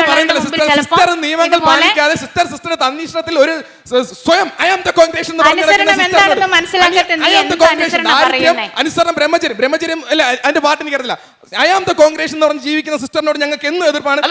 നോക്കൂ ബ്രദർ, ഞാൻ എന്തെങ്കിലും സിസ്റ്റർ അനുസരണ വ്രതത്തെ കുറിച്ച് പറയുമ്പോൾ തെറ്റ് അനുസരിക്കാൻ ടീച്ചറിന്റെ ബാധ്യതയുണ്ടോ? കോൺഗ്രസ് വിട്ടു പോകണം. അതാണോ ശരി? അങ്ങനെയല്ല. അതാണോ ശരി? അല്ല, ഞാൻ പറയട്ടെ, അതാണോ കത്തോലിക്ക സഭയുടെ രീതി? അതാണോ കത്തോലിക്ക സഭയുടെ രീതി? തെറ്റ് ബിഷപ്പ് പറഞ്ഞാലും അതിനെ എതിർക്കുന്നവനെ പ്രൊട്ടക്ട് ചെയ്യുമ്പോഴല്ലേ കത്തോലിക്ക സഭ നീതിയുടെയും സത്യത്തിന്റെയും ഭാഗത്ത് നിൽക്കുക? തിരുത്താം ഇപ്പൊ കെനഡിക്ക്, ഇപ്പൊ തിരുത്താം കെനഡിക്ക്. തീർച്ചയായിട്ടും ഒരു തെറ്റ് നമ്മൾ പറയുന്നുണ്ടെങ്കിൽ അത് തെറ്റാണെന്ന് നമുക്ക് ബോധ്യമുണ്ടെങ്കിൽ, അത് തെറ്റാണെന്ന് ആ പറഞ്ഞവരെ ബോധ്യപ്പെടുത്താനുള്ള സംവിധാനങ്ങളും സഭയ്ക്കുള്ളിൽ തന്നെയുണ്ട്. ആദ്യം മനസ്സിലാക്കണം. അവിടെയൊക്കെയാണ് സിസ്റ്റർ ലൂസിക്ക് തെറ്റ് വരുന്നത്. ആ തെറ്റ് ഇവിടെ ഇരുന്നുകൊണ്ട് പരസ്യമായി സമൂഹത്തിൽ പരസ്യമായി ഞാൻ പറഞ്ഞില്ലേ, എന്തിനാണ് ഫ്രാൻസിസ് മാപ്പ് പറയുന്നത്? എങ്ങനെ പറയാൻ കഴിയും? ഫാദർ റോബിൻ തെറ്റുകാരനല്ല എന്ന് പറഞ്ഞാൽ ഒരിക്കലും പറയാൻ കഴിയില്ല. നാളെ ബിഷപ്പ് ഫ്രാങ്കോയുടെ കാര്യത്തിലും താങ്കൾക്ക് അവസരം ഉണ്ടാവാതിരിക്കട്ടെ.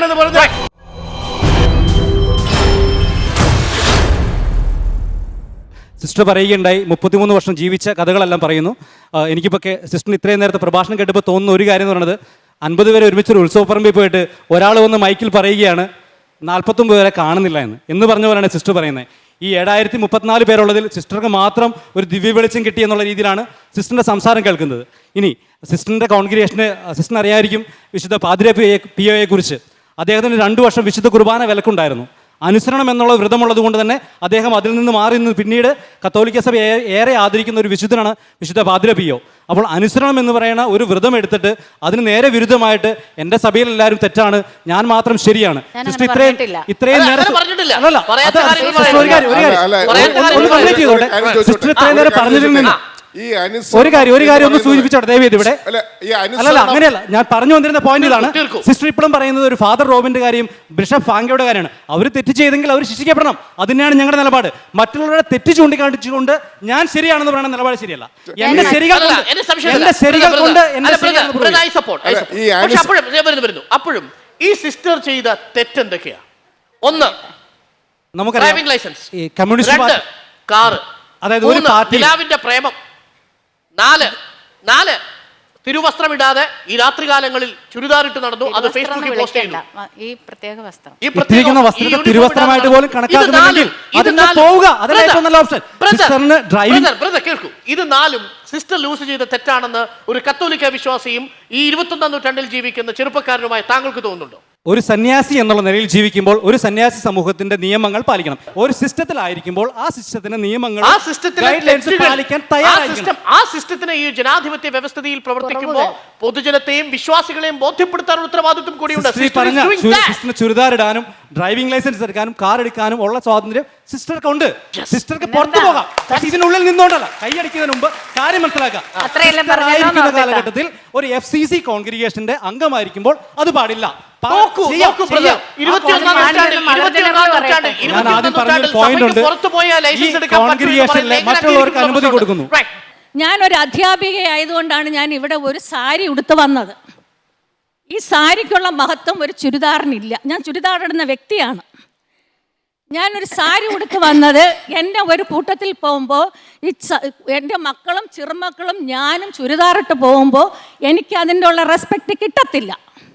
അതുകൊണ്ടാണ് ഞാനിത് സാരി ഉടുത്തി വേദിയിൽ വന്നത്. അപ്പം ഓരോ വസ്ത്രത്തിനും അതിൻ്റെതായ ഭവ്യത കൊണ്ട് സിസ്റ്റർ പറഞ്ഞു ഇതെൻ്റെ വസ്ത്രം. ഞാൻ സിസ്റ്റർ കന്യാസ്ത്രീ ആയപ്പോൾ ഞാൻ ഒരുപാട് ഇതിന് പങ്കെടുത്തിട്ടുള്ള ആളാണ്, വ്രതവാഗ്ദാനങ്ങളിൽ പങ്കെടുത്ത ആളാണ്. അപ്പം എനിക്ക് അന്ന് മനസ്സിലായത് സിസ്റ്ററിന് അറിയാമായിരുന്നു ഇത് കുറേ കാലം കഴിയുമ്പോൾ ഇതൊക്കെ മാറ്റി വെക്കേണ്ടി വരും, ചുരിദാർ ഇടേണ്ടി വരുമെന്ന് അങ്ങനെ ഒരു ചിന്ത സിസ്റ്ററിന് ഉണ്ടായിരുന്നു. തീർച്ചയായിട്ടും ഞാൻ ആദ്യം മുതലേ പറയുമായിരുന്നു, നമുക്കൊരു സാഹചര്യം, ഒരു അനുവദനീയ സാഹചര്യം ഉണ്ടെങ്കിൽ ചുരിദാർ ഞാൻ ധരിക്കും. എത്ര നോബിൾ ഡ്രസ്സ്. എന്നെ സംബന്ധിച്ച് നിങ്ങൾക്കൊരു ഔദ്യോഗിക വേഷം എന്ന് പറയുന്നത് സാരിയിലായിരിക്കാം, പക്ഷെ എന്നെ സംബന്ധിച്ച് ഒരു സിമ്പിൾ ലളിതമായ വസ്ത്രം, ഒരു കോട്ടൺ തുണി, ഇത് പോളിസ്റ്ററിൽ നമ്മുടെ ബോഡി സുനാമി അടിച്ചപ്പോൾ ഏറ്റവും കൂടുതൽ സ്ത്രീകൾ മരിക്കാനുള്ള കാരണം അവരുടെ വസ്ത്രമായിരുന്നു. ഈ വസ്ത്രം മാറിയാൽ ചൈതന്യം നഷ്ടപ്പെടില്ല കേരളം മനസ്സിലാക്കുന്ന എന്റെ ചെറിയ അറിവ് വെച്ച് ഞാൻ പറയുകയാണ്. അത് സ്വീകരിക്കുന്നു. ഞാൻ ഒത്തിരി വിദേശ രാജ്യങ്ങൾ വിസിറ്റ് ചെയ്ത ആളാണ്. ഞാൻ ഒത്തിരി വിദേശ രാജ്യങ്ങൾ വിസിറ്റ് ചെയ്ത. ഞാൻ അവിടെയൊക്കെ പോകുമ്പോൾ ജീൻസാണ് ഇട്ടുകൊണ്ട് പോയിട്ടുള്ളത്. ഞാൻ ഇവിടെ നിന്ന് ജീൻസും ടോപ്പും വാങ്ങിച്ച് കൊണ്ടുപോയി ഉപയോഗിച്ചതാണ്. സിസ്റ്ററെ, നമ്മുടെ ഒരു സമൂഹത്തിൽ ജീവിക്കുമ്പോൾ give respect and take respect. Sister ഒരു സിസ്റ്ററായിട്ട് വരുമ്പോഴാണ് എനിക്ക് മനസ്സിലാകുന്നത് സിസ്റ്റർ ആണെന്നുള്ളത്. അതെന്താണെന്നോ, നിങ്ങൾ അച്ഛന്മാരെ കാണുമ്പോൾ നിങ്ങൾക്ക് എന്തെങ്കിലും ബുദ്ധിമുട്ട് ഞാൻ പറയുന്നത് എനിക്ക് അറിയാം എന്താ പറയാൻ പോകുന്നതെന്ന്. ഞാൻ അതിന്റെ മുന്നിൽ പറയുവാണ്. ഒരു മിനിറ്റ് പ്ലീസ്. ആരെയും അംഗീകരിക്കരുത്. ഇല്ല, ആരെയും അംഗീകരിക്കുന്നില്ല.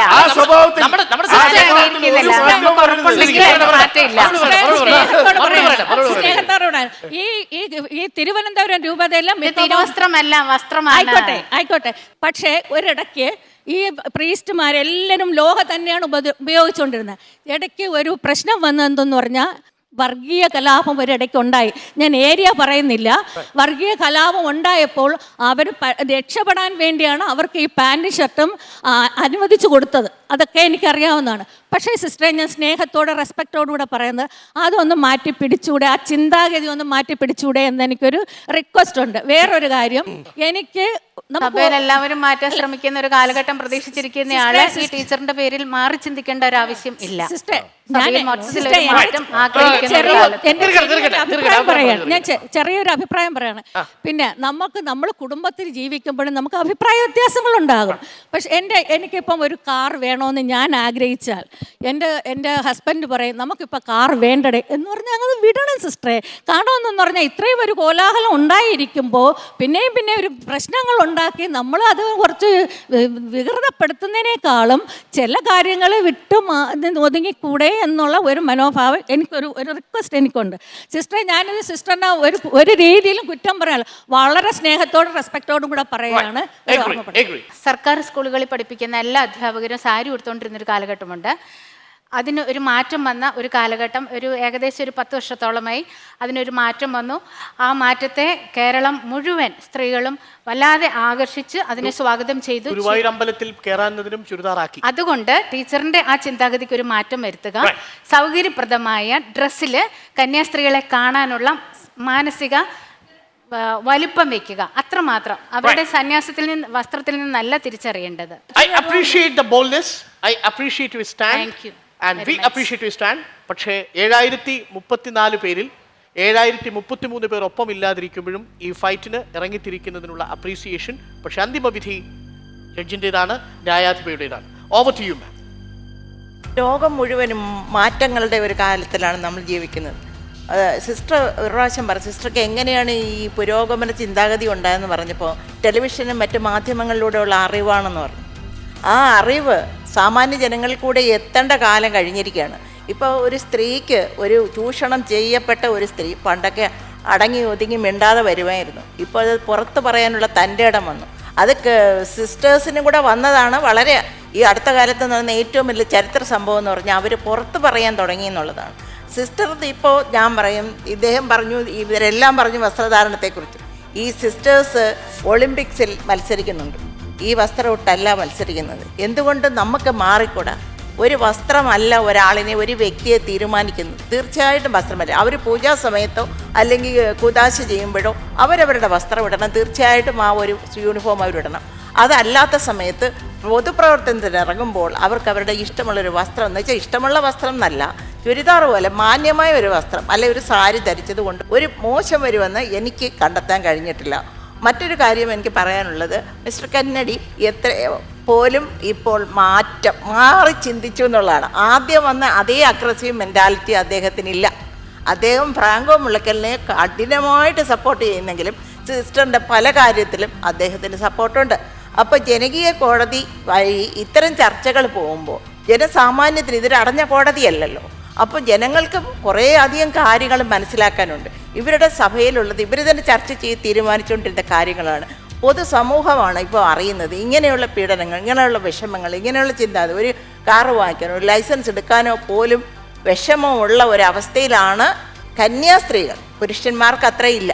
കന്യാസ്ത്രീകളെന്ന് പറയുമ്പോൾ അത് ജനങ്ങൾ അറിയട്ടെ, മാറ്റങ്ങൾ വരട്ടെ എന്നും അദ്ദേഹവും അതുപോലെ മാറും എന്നാണ് എൻ്റെ ഒരു വിശ്വാസം. കോടതി അങ്ങനെ